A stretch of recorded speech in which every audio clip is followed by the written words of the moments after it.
Well, hey there, my name is Jennifer Roskamp, and I am a certified life coach and homeschool mom of 9 who is passionate about helping women just like you embrace the here and now while also being focused on creating the life you actually want.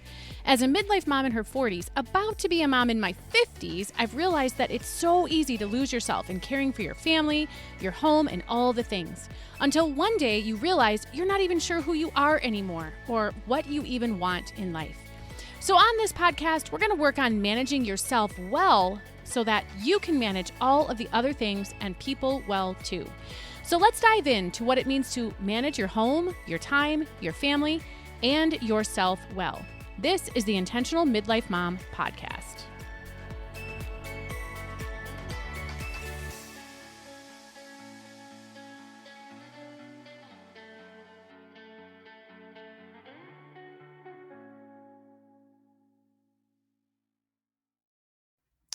In this episode of the Intentional Midlife Mom podcast, I'm sharing one of the presentations that I have in my Simplify Your Holiday Season online summit, which is currently happening.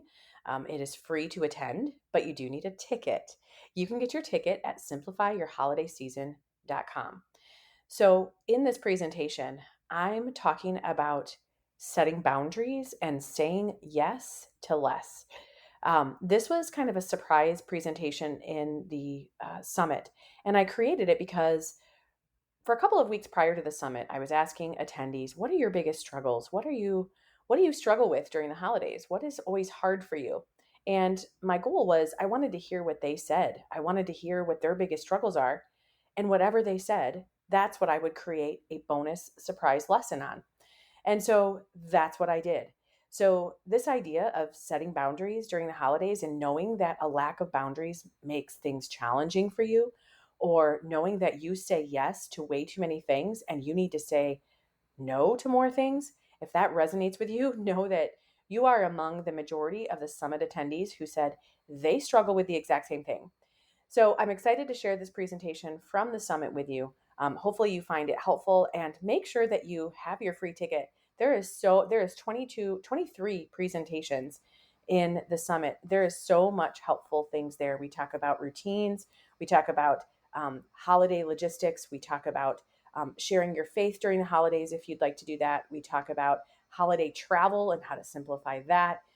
We talk about getting meals on the table easier. We talk about not blowing your healthy eating plans and eating choices during the holidays, but still being able to enjoy people, enjoy food. So much goodness in the summit. So again, make sure you go to simplifyyourholidayseason.com to register for your free pass. With that, let's jump in. I hope you enjoy this holiday presentation. Well, hey there, and welcome back to the Simplify Your Holiday Season online summit. And in fact, this is the very first presentation that is being released in our summit. And I thought, what better of a topic to talk about than a couple of hot button issues, really, that many of us struggle with during the holidays. So in this presentation, we are going to be talking about setting boundaries and saying yes to less. So let's start off talking about boundaries. So there is a lot out there on boundaries. I am by far not among the experts of talking about boundaries. However, it is something that I have began to study in the last 5 or so years. And it is something that as I've grown through my 40s and now into my 50s, I think it's one of those things that as we get older, we kind of realize the need for boundaries. I think for a lot of us, we end up kind of realizing how much we spend in people-pleasing mode, how much time we spend there, and how really it comes at a great expense, not only to us, but also to others. And I don't mean that we shouldn't consider the thoughts, feelings, desires of others. That's not at all what I'm saying. But I am saying, I think in more recent years, I've come to discover that my own health, me being able to be the best version of myself that I can bring to everyone in every situation I'm in, it does need to incorporate boundaries. And I think during the holidays, it's a time that we can boundaries can get a little bit blurry, and they can be really hard to enforce, hard to even come up with, hard to even know what should I even be doing here? And so we're just scratching the surface here. But for our purposes, let me kind of talk about what I am defining and kind of how the context in which I'm talking about boundaries. So basically what a boundary is for our purpose here is it's a clearly defined line between what you are willing to accept, what you are willing to accept, and what you are not. It's just this awareness of what is okay with you and what is not. Boundaries really are a place, a way to keep you safe and in a healthy mindset space. A healthy mindset space. Now, as a life coach, as a certified life coach, let me tell you this. So, our thoughts are really the driver of the car. Your thoughts are the driver behind everything that you do and don't do. And we don't really realize that. That's very much a life coaching skill that I take all of my coaching clients through. So basically, it looks like this: your thoughts determine the feelings and emotions that you have. And then the actions that you do and do not take are kind of an offspring of those emotions and feelings. And then those actions that you do and do not take determine the realities that you are experiencing, right? So it looks like this. It's kind of, I call it the action path sketch. So on the bottom is your thoughts. And then after that comes your feelings and emotions. After that comes the actions that you do and do not take. And then after that comes the results. And that's really kind of the path that everything takes. That is the path that unfolds with every bit of reality and all of the circumstances that you're experiencing. A lot of times we don't know about the underneath stuff. We don't know about those layers underneath, that the thoughts and the emotions, those are the drivers of the action. So often we just think it's all about the action. It's all about doing the things we do and don't do. We think we just need to try harder, or we just need to try something different. And yes, that is often, most times, going to be a piece of the equation, but it's only that one piece. And if we try to affect, manipulate, not in a bad way, manipulate, but manipulate those realities and circumstances that we're experiencing, we go after just the action. And that's why a lot of times whatever we try doesn't work, or it doesn't work for the long haul. I kind of call that treating the symptoms. But what we actually need to do is go to those two layers that are underneath those actions. We need to go to the thoughts, and we need to go to the emotions and identify those, and we need to manipulate those. Because when we manipulate those, suddenly those last two layers, the actions or inactions and the results, that's how we get those to change. It's much more strategic for us to change our thoughts first. We're much more powerful when we change our thoughts first, because that gives us the ability to then change the actions much more easily. So a boundary is a way to then keep you safe and in a healthy mindset space.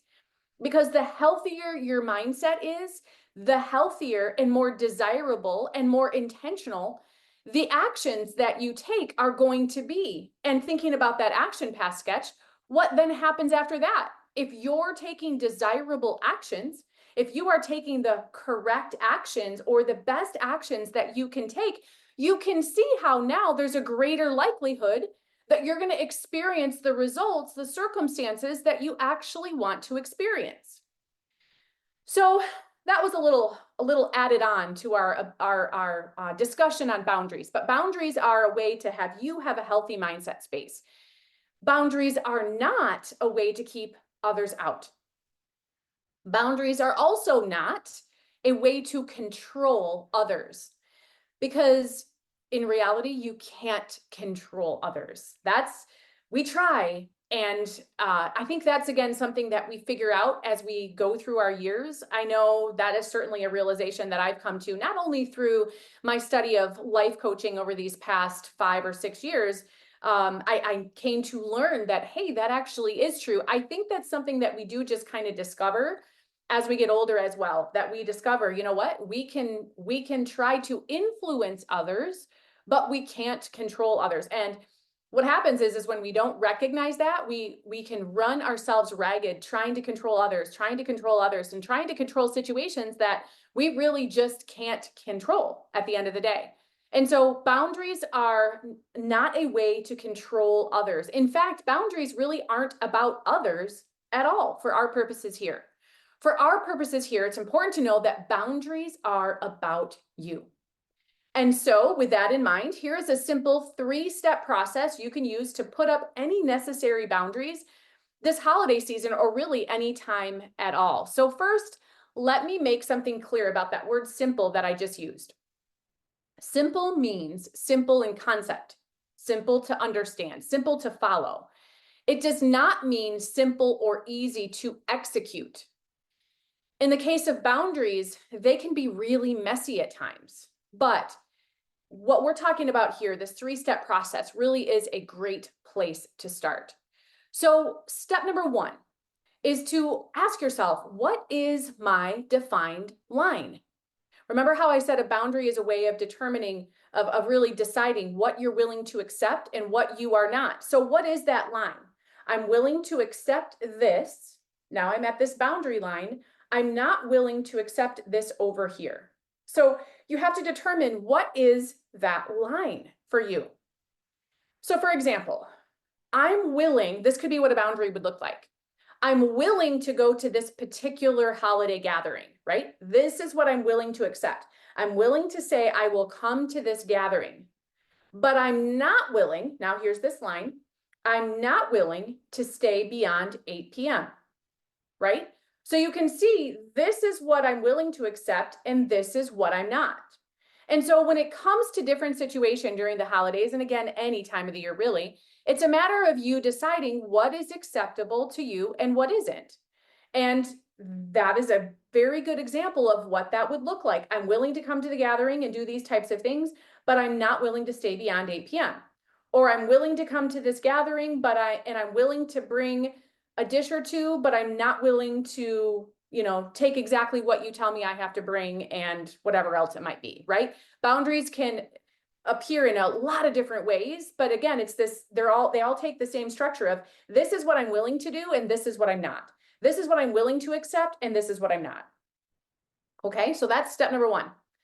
Step number 2 is then, now that you know what that boundary is, and when you are, let me say this too, when you are setting boundaries for yourself in different situations that you're going to find yourself in this holiday season, let's go back to that example of a gathering. If you have put a boundary in place around that particular gathering, make sure that you are clear on what that is before you go. Make sure that you have revisited the concept. Okay, this is what I'm willing, I'm willing to have a conversation with this person, but I'm not willing to discuss the hot button issues with this person. I'm not willing to discuss these hot button issues. I'm willing to be open and listening to what this person has to say to me, but if the conversation turns to criticism or judgment, I'm not going to be involved in that conversation anymore, right? So if you, though, as you come to different situations that you have created these boundaries for yourself, just review those. Make sure they're top of mind as you go into the different situations that you might have these boundaries in place. Just so that, again, it's easier for you to carry out step number 2. Because step number 2 says this: when you are in these situations where you have put boundaries, again, you haven't necessarily and probably likely have not communicated what those boundaries are. But as you are living out this reality where the boundary could come into play, you need to recognize when your boundary is crossed. And that might sound easy, but it's actually kind of not. Especially if you are at certain gatherings or surrounded by certain people who maybe maybe there hasn't been proper boundaries in the past. And maybe it's kind of maybe your relationship or your interactions with this particular person or particular people could be a little bit on the unhealthy side. But it's been that way for year after year after year after year. And so as we, our brains are very much into familiarity. It's a hard word for me to say. Our brains are very conditioned into the way things have always been. And there's a certain amount of comfort, a lot of comfort that our brain finds in doing the same things, even if we don't necessarily like them, just because it feels less scary than the unknown. And when you think about following through or backing up a boundary, it can feel scary because we don't know how the other person's going to respond. We don't know what their reaction is going to be. We don't know what's going to come after that. And so we might, by default, kind of not even allow ourselves to be aware of when are boundaries being crossed. And so when you go into a situation where you have a boundary in place and you want to be able to recognize, and you're saying, you know what, this year I know that for the health and well-being of myself and others, I need to have this boundary in place. And this is what it looks like. You're going to probably more intentionally than you realize, you're going to have to really be aware of what's happening. You're going to really kind of have to be, I call it being a student of yourself, to see, to just make sure that you need to recognize when that boundary, when someone's getting close to that boundary. All right. So you have to give yourself, the second step is to give yourself the authority to recognize when that boundary is crossed. So that's step number 2. And then step number 3 is that when you discover that that boundary, someone's right up on that boundary, you have to decide how you'll respond, right? In order for you to keep that boundary intact, and in order for you to honor yourself and that boundary that you put in place, because again, it's in your best interest. You've decided ahead of time. It's in my best interest. It's in my best interest in the relationships of other people that I have. It's necessary in order for me to be my best self and to be my best self in this situation. And to these people, this is my boundary. And so now you've got to honor that. And as you do that, and if you notice that that boundary is getting if someone has reached that boundary, or maybe even kind of crossed over into this is what I'm not willing to accept, you will have to decide how you're going to respond. Sometimes just an inward response is best. Sometimes an outward response is necessary.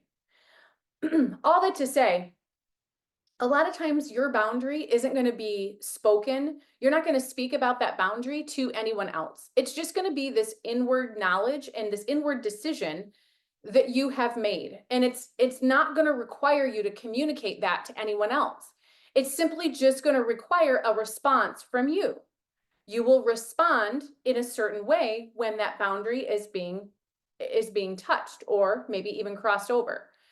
Sometimes it can be helpful to think about what some of those responses might be. And you might be able to do that. Again, if you're in a situation and you're at a particular gathering or something like that, that you've done year after year after year, and sometimes there's a certain amount of predictability because we've done the same thing, right? We've been in this gathering, we've been in this situation, we've been around this person or these people multiple times. And so to some extent, some of the behavior might be predictable, which would then allow you to kind of think ahead of time on what some of your responses might be.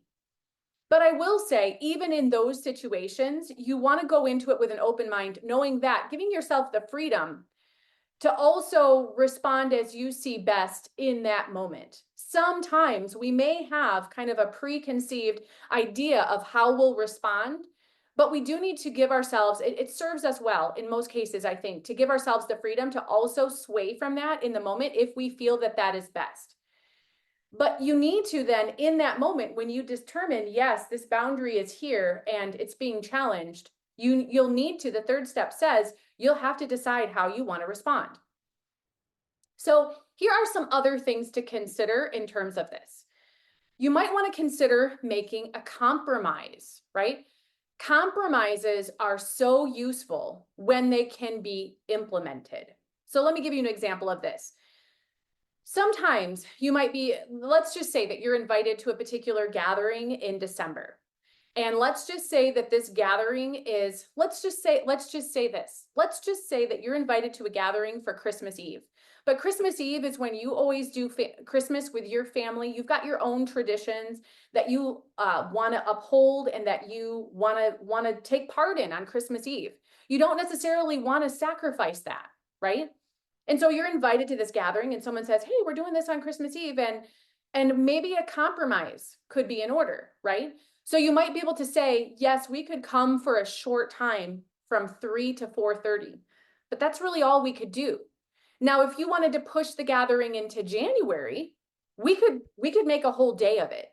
It's just that on this particular day, this is all we can offer you. It's a compromise says, I can go along with you, but only to this point. But also, you're kind of sweetening the deal a little bit, I think, by saying on this day or at this particular time, we might not be so limited. A lot of times that can really help a compromise.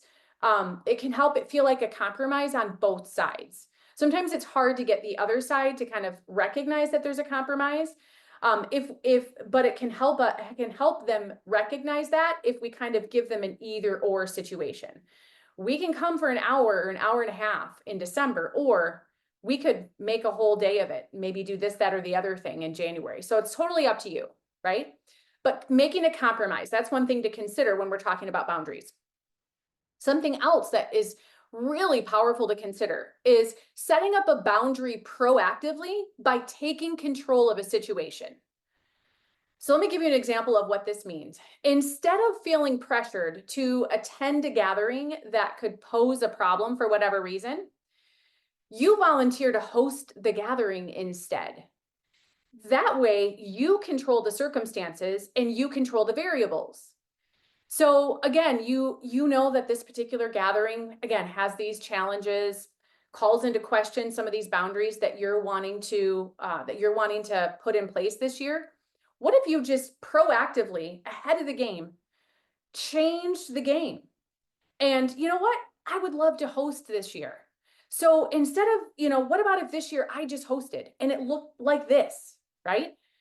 You have proactively offered a different solution so that all of those complexities that you feel could happen and that maybe you have a pretty good idea would happen, now you've kind of removed them all away because you've changed the playing field. So setting a boundary proactively by you taking control of the situation leaves others unable to control the situation. Then that might lead to an unhealthy situation for you. You're taking away the opportunity to have your boundary challenged by, again, changing that playing field. So setting up that boundary proactively, that's something to consider. Something else to consider, and I mentioned this a little bit ago, but I'm going to say it again. You likely would not, in most situations, use the word boundary. You're not going to say something like, this is my boundary. I'm only going to stay until 8 p.m. We're not going to stay later, right? I think the word boundary, I think the word boundary kind of has a negative feel about it. I think if people knew that what you were doing was implementing a boundary, they would feel defensive about it. They would be like, wait, what? And so you're going to be executing and unfolding a boundary without actually communicating that this is a boundary. And when you do communicate a boundary, whether or not you use that word or not, keep it simple. Fewer words are often better. And I know what it's like. We do not want runoff at the mouth. Sometimes when we are putting up a boundary, we feel the need to justify and explain and justify so many words. And a lot of times that doesn't work in our favor. A lot of times, as we keep trying to justify and we keep trying to almost convince the other person that, oh, hey, this is actually a good deal for you, the more and more we talk, I think a lot of times the less and less good they feel about it. And so when you communicate a boundary, keep it simple. It helps them in so many ways. Number one, it's less likely to put them on the defense, but also it just gives them less to digest, right? Especially if you're kind of challenging maybe a long-standing tradition, or you're really looking at changing things. If this boundary that you're wanting to put in place is really going to change something, you want to just give them the opportunity to just take what you've said and understand what you've said and begin to digest it. So just communicate boundaries pretty simply in most cases. So the question is, why do we need boundaries at the holidays, during the holidays, or anytime, really? Again, boundaries are a way to keep you safe and to keep your mindset safe, your emotions safe. That's what I mean.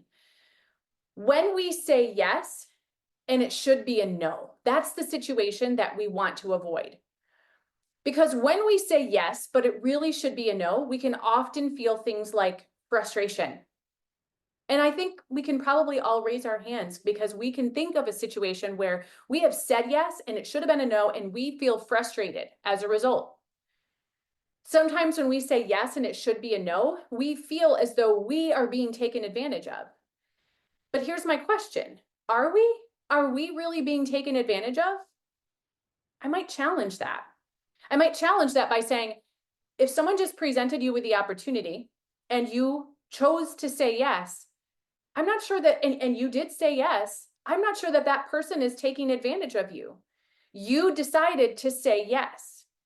So in most cases, when we might naturally feel a little bit taken advantage of because we didn't clearly communicate, or we didn't communicate honestly with the other person or honestly with ourselves, in some cases, when the yes should have been a no, we've done it to ourselves.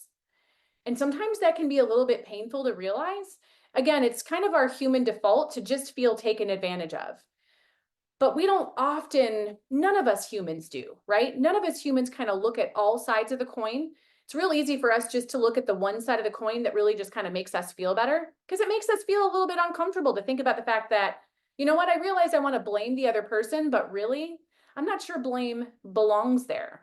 I need to probably look at myself and put more of the blame there. So we don't want to, we don't want to say yes when it should be no, because we don't want to be frustrated, and we don't want to put ourselves in a situation where we feel taken advantage of. And what is the biggest emotion that we can have that we want to avoid is resentment, right?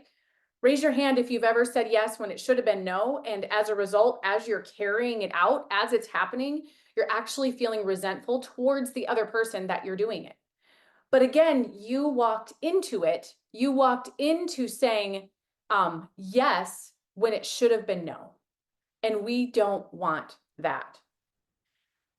So if we're going to be entertaining the idea then that with a boundary, we sometimes have to say no, here are a few ways to give a softer no. I would love to be able to say yes, but it's going to have to be a no. And here's why. Again, super simplicity. Super simple. And you can make it all about you. It doesn't have to have anything to do with the other person. I would love to be able to say yes, but it's got to be a no for this very simple reason. And if you can think about that reason, if you can choose a reason, and again, we want to be honest, right? We don't want to throw out reasons that aren't actually true. But if we could come up with the reason that, again, is going to not involve the other person at all, but it's a completely personal reason, right? I can't do this for myself, not anything having to do with you. Here's why I can't do this for myself, right? So I would love to be able to say yes, but it's got to be a no. And here's the simple reason. Here's another strategy that can help soften that no, is to tack on one of my favorite phrases. One of my favorite phrases to be tacked on in so many different ways, and this is one of them, is the phrase for now. I would love to be able to help with this. I would love to be able to say yes to this, but it's got to be a no for now. That again communicates maybe later it could be different. It just kind of, again, helps soften it. So there's a lot of different ways that you could respond. There's a lot of different ways that you could be offering this no, that you could even tack on the for now, in addition to any of these other little softer no prompts that I'm giving you. But it's a for now, right? It's going to have to be a no for now. The third prompt you could think of is thank you for thinking of me, but, and then you go on from there. Thank you for thinking. And again, these prompts that I'm giving you, you can combine them. A lot of times they would be well put together to combine. They would do well combined together. But starting off with thank you for thinking of me, again, helps you recognize and honor their request, because they do feel that you are the right person for the job, or they do want you to be there. There is a reason that they are coming to you, and it's thanking them for doing that. Thank you for recognizing me. So thank you for thinking of me. The fourth prompt is, while I can't do X, here's what I can do if it would be helpful. Again, that is a very boundary. It's almost a definition of a boundary all in that statement. Here's what I can't, while I can't do this, this is what I can't do. It's almost thinking of your boundary in reverse, right? When I kind of explained a boundary before, it's like, this is what I will accept and this is what I won't. This is that kind of in reverse. While I can't do this part that's over my boundary, what I can do is what's inside my boundary, if it's helpful. Because you don't want to, and I like that, if it's helpful, because you don't want to assume, because in a lot of cases, what you'll probably be doing is kind of downsizing their request. I can't come for the whole time, but I can come for part of the time. I can't bring two different dishes to pass, but I could bring one. I can't commit to being volunteering for the entire production, but I can take care of this part or that part. And so a lot of times you're going to be downsizing, and you don't want to assume that they're going to necessarily find your downsizing. Again, they're looking at you doing this one thing and you're saying, well, I can't do that one thing. And I think if it would be helpful, kind of helps open their mind to looking at it a different way. Again, we kind of have one track minds. When this person has asked you to do whatever, come to this gathering, spearhead a particular project, be in charge of something or another, whatever it is they asked you for, that's what they pictured you doing. And so they're going to have an open mind to picture you playing a different role in some way. And essentially that's what you're offering to them. I can't do it the way that you've asked, but here's how I can do it. And if it would be helpful, I think opens the door to them considering, well, I guess that would be helpful. It might not be exactly the way that I would have chosen, but it would still be helpful. So while I can't do X, you fill in the blank, here's what I can do if it would be helpful. That's the fourth prompt. So while this is just a quick peek at what can be a complex topic, I hope that you have found these steps and these thoughts and these insights helpful. Again, the holidays are a complex time, and there are a lot of different people, a lot of different moving pieces and parts, and a lot of different emotions, usually for a lot of different reasons. And so I think it's important to be respectful of your own boundaries, but also sometimes the boundaries that we put in place for ourselves can actually be helpful to someone else as well. It can actually help them to unknowingly kind of fit into their own boundaries. Sometimes when you draw your line, someone else now has a line too, and that can actually be helpful. But a couple of things to just keep in mind is to always listen to another person, right? We don't want to make assumptions. So make sure that you are listening, truly listening to someone else. Also, expectations and unmet expectations. Those also are a big, again, as I work with people in a life coaching, in the life coaching way, and a lot of what we talk about are relationships, not necessarily relationships themselves, but because none of us live an isolated life, almost everything that we do, almost every complexity that we have to work with involves another person in some way. And unmet expectations and uncommunicated expectations can get us in a whole lot of trouble. So I would also encourage you just to come into different things with an open mind and very much wide spaces between your expectations. Be very open to hearing what another person is saying again, outside of what your expectations are. And the third little thing I wanted to leave you with here today is communication and having a conversation. So often feelings are hurt, people are misunderstood, and things can really blow up into this big thing. And we could have avoided it all or solved it all or diffused it all by just having a conversation. That is oftentimes one of the themes that we have here in the Holiday Summit. As we talk with different speakers about all sorts of things, you'll hear the speakers bring up the idea of just have a conversation about it, right? Just have a conversation about it. There are many presentations here in this summit where you will hear having a conversation about it. And so I want to leave you with that idea in mind. A conversation, when we want to live in a healthy way with ourselves and others, a conversation, a genuine conversation, again, where you're open to hearing, is always going to be beneficial. And with that, thank you so much for listening to this very first presentation in the summit. This is going to be an amazing couple of weeks. I'm so excited for what this is going to bring to you and how this is going to enrich your lives, and to see as we go throughout these couple of weeks, to see how you're going to be taking and implementing and maybe tweaking and fitting the different concepts and things that you learn here, fitting them into your life, because we all have unique set of circumstances and variables. And so I would be anxious to hear you in our summit community. We're going to be talking there, engaging all throughout these couple of weeks. And so I'm really excited to hear about how what you learn here actually impacts and really sets you up to experience a more simplified holiday season this year.